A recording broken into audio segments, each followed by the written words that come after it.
किसी भी प्रकार का कोई अहित व्यक्ति का तभी होता है जब वह अपने धर्म का त्याग करता है।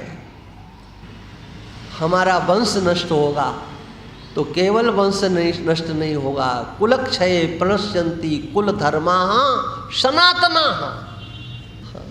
हमारा कुल धर्म नष्ट होगा। वो हमारा कुल धर्म कब का है? बोले सनातन धर्म है वो हमारा। वंश परंपरा कोई हमारी 1-2 दिन की नहीं है। कुल धर्मास्य शाश्वताः।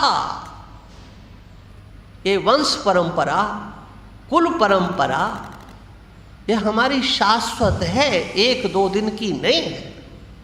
कोई ये कह दे कि अमुक के द्वारा ये वंश परंपरा चलाई गई है, वर्ण व्यवस्था चलाई गई है, ये परंपराएं तो सनातन है। जब से ये सृष्टि हुई है तब से ये परंपरा है।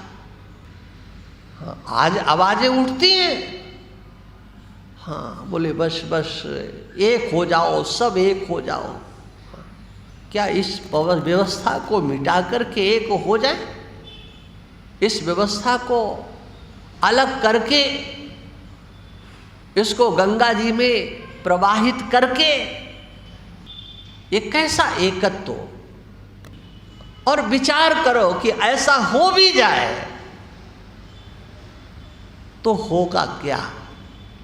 वर्ण संकरता का एक प्रवाह, वो वर्ण संकरता से युक्त वो समाज, उसमें सनातन धर्म कहाँ बचेगा? वो सनातनी परंपराएं कहाँ रहेंगी? वो संस्कार कहाँ रहेंगे जो कुल परंपरा से आए हुए हमारे संस्कार? जाति जन्म से मानी जाए कि कर्म से मानी जाए?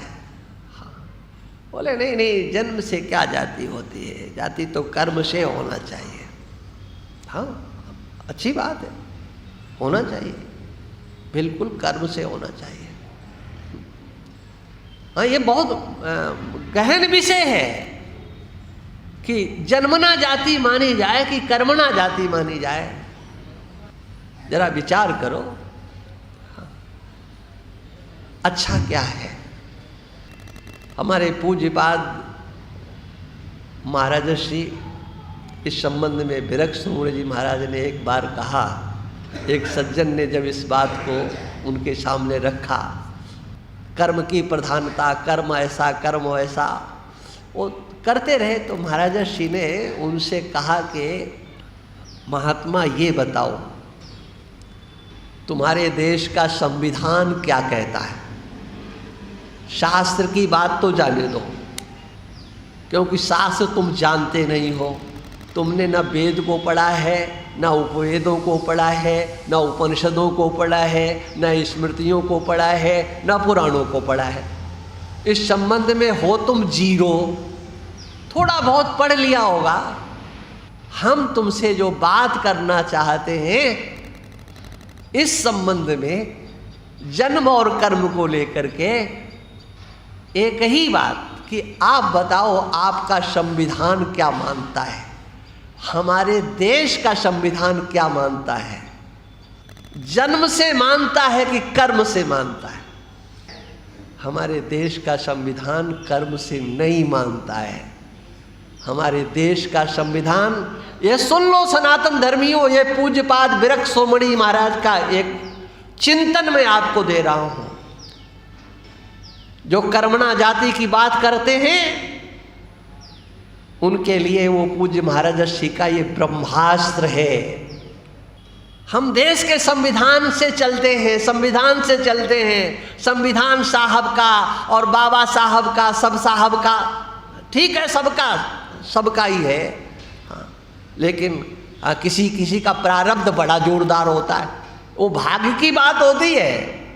जाने बेचारे कितने लगे थे संविधान बनाने में, कितने एक से एक बड़े धुरंधर विद्वान बुद्धिमान लगे थे, तब संविधान बना, लेकिन मढ़ दिया गया बाबा साहब का। वो भाग्य की बात है, बिना किए मिलता है।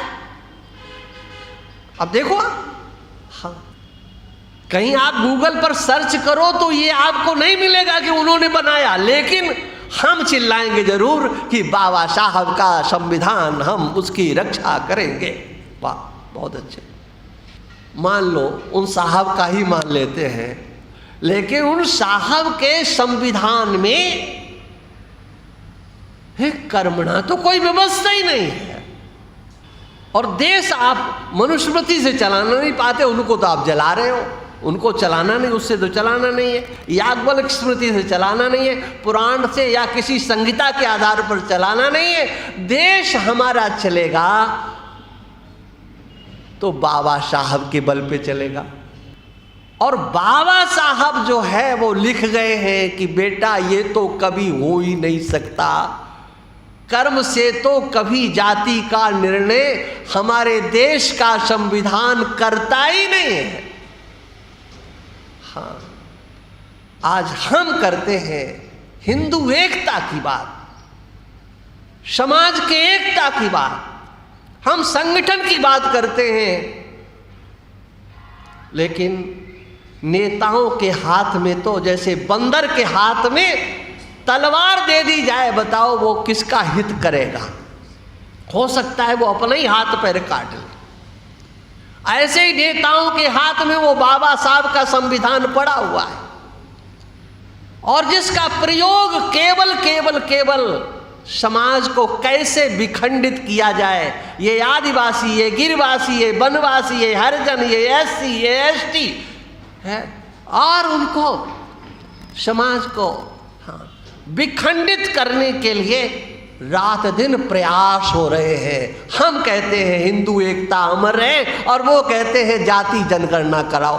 कोई भी हो है, वो कोई भी हो, पक्ष हो कि विपक्ष हो, संगठन हो कि और कोई हो, जो आवाजें ये उठाते हैं, बताओ वो हिंदू समाज को एक संगठित करने के लिए आवाजें उठाते हैं कि विघटित करने के लिए आवाजें उठा रहे हैं? हम जरा चिंतन करें, सोचें इस बात को कि हम कहाँ खड़े हैं, आवश्यकता क्या है, हमें इससे मिलने वाला क्या है।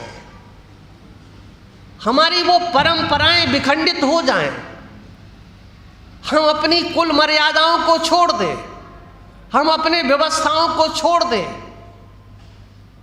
वर्ण संकरता के सिवा हमको मिलेगा और क्या?